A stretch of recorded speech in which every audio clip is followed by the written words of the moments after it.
Boa tarde novamente. Vamos continuar aqui com a apresentação. A parte 2 agora, a gente vai conversar um pouco sobre inversão do fluxo de potência, que é um tema que está bastante em alta ultimamente, tá? Vamos começar aqui falando da resolução 1059 de fevereiro de 23, que ela incluiu o artigo 73, tá? No artigo 73 ela incluiu o parágrafo 1º, tá? Que ele fala exatamente o seguinte: caso a conexão nova ou aumento de potência injetada de micro ou mini geração distribuída implique inversão do fluxo de potência no posto de transformação, ou seja, no transformador da distribuidora da rua, né?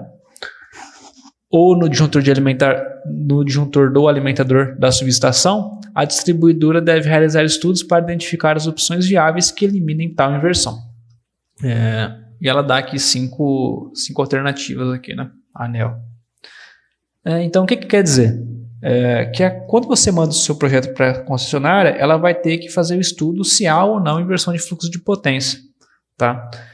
E aí, havendo, né, a constatação de que haverá inversão do fluxo de potência, a concessionária ela deve estudar essas 5 opções aqui, tá? E te dar uma delas, pelo menos, como uma solução possível.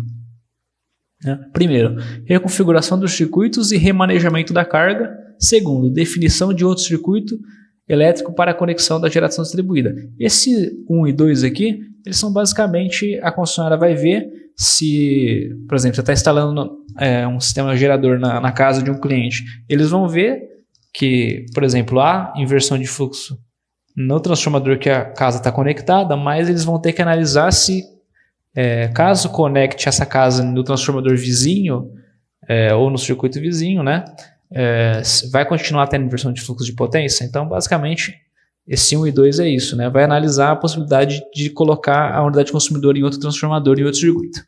Tá? 3. Conexão em nível de tensão superior. Tá? Então, se você está fazendo uma homologação em uma residência, por exemplo, que ela é conectada em baixa tensão, é atendida em baixa tensão, eles vão ter que analisar que se você colocar essa unidade consumidora com atendimento em média tensão, se vai continuar tendo inversão de fluxo de potência, tá? Então vai ter que fazer uma análise lá na subestação, tá? Com a média tensão. Isso aqui, né? Só um rápido comentário. Isso aqui é uma alternativa que eles dão, mas você vê que é bastante inviável, né? Como que você vai, em muitos casos, né? Por exemplo, você está fazendo homologação, instalação de sistema fotovoltaico na casa, na residência de um cliente. Como que esse cliente vai ser atendido em média tensão, né? Fica até inviável, com certeza financeiramente, você está construindo um posto de transformação lá pro particular para o cara, né? Alternativa 4. Redução da potência injetável de forma permanente, né? Ou seja, a concessionária, você está querendo colocar um inversor de 5 kW, por exemplo, a concessionária ela faz análise e vê que se você injetar 5 kW vai estar causando inversão de fluxo de potência na rede. E eles fazem análise e determinam que, se você injetar até 1 kW, você não vai estar causando inversão de fluxo. Então você pode injetar 1. Então você vai ter que fazer uma redução da potência de forma permanente, tá? Alternativa 5, redução da potência injetável de forma dinâmica, tá? Em dias e horários determinados. Então eles falam lá, durante o dia, por exemplo, digamos que a gente está num bairro residencial. Durante o dia, o consumo nesse bairro aqui, a demanda, né, é baixa. Então você vai estar tendo inversão de fluxo de potência. Porém, das 6 às 9 da noite, é quando o pessoal está em casa, a gente vê que não vai ter inversão de fluxo de potência. Então, quer dizer, você pode gerar e injetar a sua energia, sei lá, por exemplo, das 6 às 9 da noite, um exemplo que eu já vi, né? Não adianta muito pra gente, né? Porque a gente sabe que das 6 às 9 da noite não vai gerar nada no sistema solar. Mas isso aqui é o que fala a norma, tá?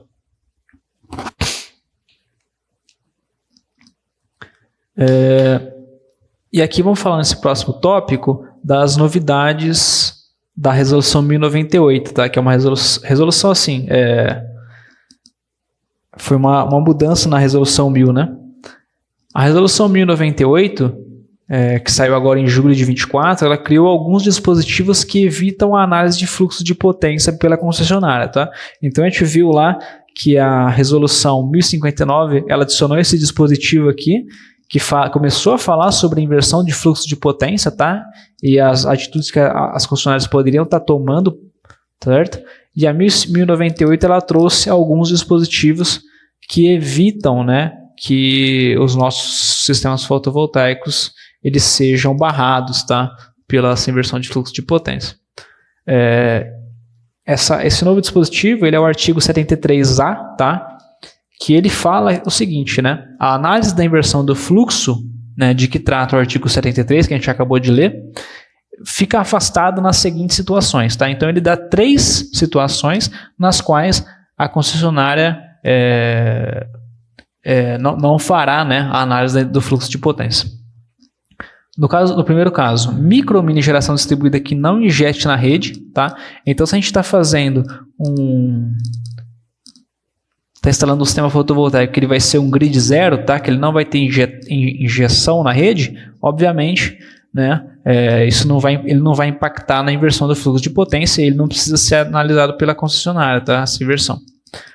Caso 2. Microgeração distribuída que se enquadre nos critérios de gratuidade. Vou pular essa parte, que essa parte aqui é meio padrão, né?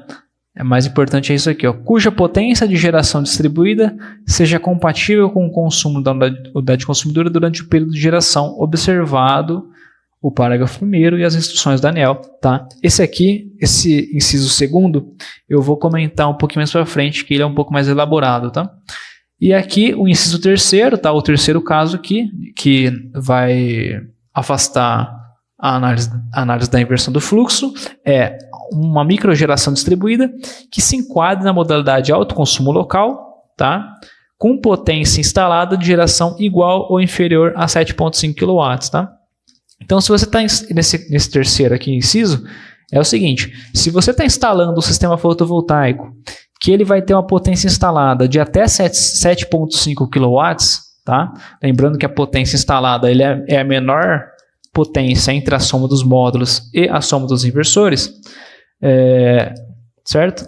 Então, se você tiver uma potência instalada de até 7,5 e você for participar da modalidade autoconsumo local, tá? Ou seja, você não pode, por exemplo, participar da autoconsumo remoto, tá? Você não pode enviar os excedentes dessa unidade aqui para outra unidade, certo?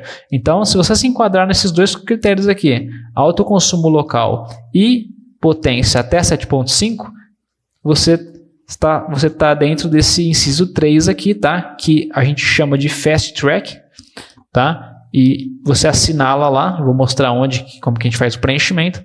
Então, se você tiver esses critérios aqui, você está no fast track e você não vai ser analisado, tá? A inversão de fluxo de potência, o seu sistema não pode ser reprovado por inversão de fluxo de potência, certo? Seguindo aqui, vamos voltar no inciso 2º, que é um pouquinho mais elaborado, para falar sobre ele, né? Então ele fala no inciso 2º, né? Um sistema de microgeração tal, cuja potência de geração distribuída seja compatível com o consumo da unidade consumidora durante o período da geração, certo? O parágrafo 1º do artigo 73, ele dá a equação que a gente deve aplicar nesse inciso 2, tá? Que é essa equação que eu deixei aqui embaixo, tá? Então, PG, que é a potência a ser instalada, ela vai ser igual a consumo sobre o fator de capacidade sobre 24 sobre 30, tá? 24 horas, 30 dias, vezes o fator de ajuste, tá? Que o fator de capacidade, ele é sempre 16%, tá? Conforme o manual da ANEEL. E os fatores de ajuste regulatórios, eles vêm nessa tabelinha, tá? Que eu retirei lá do manual de instruções da ANEEL, tá? Apresentação de estudos de inversão de fluxo do artigo 73, tá? Então, eu vou mostrar esse manual também. Então, ela dá essa tabelinha com os diferentes fatores de ajuste conforme cada classe, tá? Classe residencial, classe industrial, comercial, industrial e serviço público, certo? Então, por exemplo, para a classe residencial, o valor de ajuste, né, que esse valor de ajuste, tá? Ele é bastante relacionado ao fator de simultaneidade, tá? Seria 46%, certo? Então a gente aplicaria na fórmula. O que quer dizer isso aqui? A gente fazendo o cálculo aqui do nosso o C, só não comentei o C é o consumo da unidade consumidora nos últimos 12 meses, tá? Consumo médio. Então a gente fazendo essa continha aqui, a gente vai achar a potência do gerador que a gente pode instalar, tá? E se a potência do inversor que a gente vai colocar for menor do que a potência que a gente achar aqui, não vai passar por inversão de fluxo de potência, tá? Um exemplo aqui que eu retirei lá do manual de instruções da ANEEL, né? Uma unidade consumidora, tá? Com microgeração distribuída, que tem um consumo de 706 kWh médio, tá? Então, o consumo da unidade consumidora médio é 706 kWh, é uma unidade residencial, tá? Carga instalada de 30 kW. Então, aqui, a gente vai ter 706 dividido por 16%, que é o FC, vezes 24 horas, vezes 30 dias, tá? E aqui multiplicado pelo fator de ajuste residencial, que é 46%, a gente vai chegar no 2,82, tá? O manual ele fala que a gente sempre arredonda para o número inteiro superior, tá? Então 2,82 passa para 3 kW. Então quer dizer que para uma unidade residencial que tem um consumo de 706 kWh médio, né, a gente pode instalar um sistema fotovoltaico de até 3 kW de potência, sem que nós precisemos passar pela inversão do fluxo de potência, tá? Pela análise de inversão de fluxo, certo? Então ele fala que a conclusão, sistema de GD de 3 kW pode ser liberado, tá? E enquadra na regra de gratuidade. Vamos ver se tem algum outro exemplo aqui. Tá? Então foi isso aqui. Deixa eu pegar o manual aqui para a gente mostrar também, tá? Esse manual aqui ele saiu junto com a 1098, tá? Saiu um pouquinho depois agora, saiu recentemente, né? E aqui ele dá as instruções para que a concessionária faça o estudo de inversão de fluxo de potência, certo?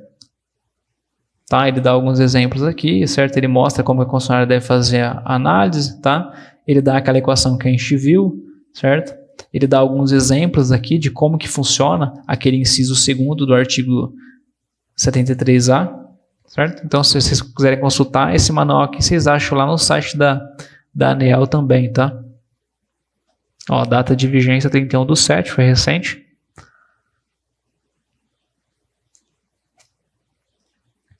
E aqui, vamos para o inciso 3º agora, tá? Que ele fala do Fast Track, né? Que eu já comentei, tá? Mas só repassando aqui, todo e qualquer sistema fotovoltaico com potência igual ou menor a 7,5 não passará por análise de inversão de fluxo de potência desde que abra mão de compartilhar seus créditos com outras unidades consumidoras, tá? Antes da gente finalizar aqui, eu vou voltar lá no anexo E, que eu falei que eu ia voltar, para a gente ver esse campo aqui, ó, tá?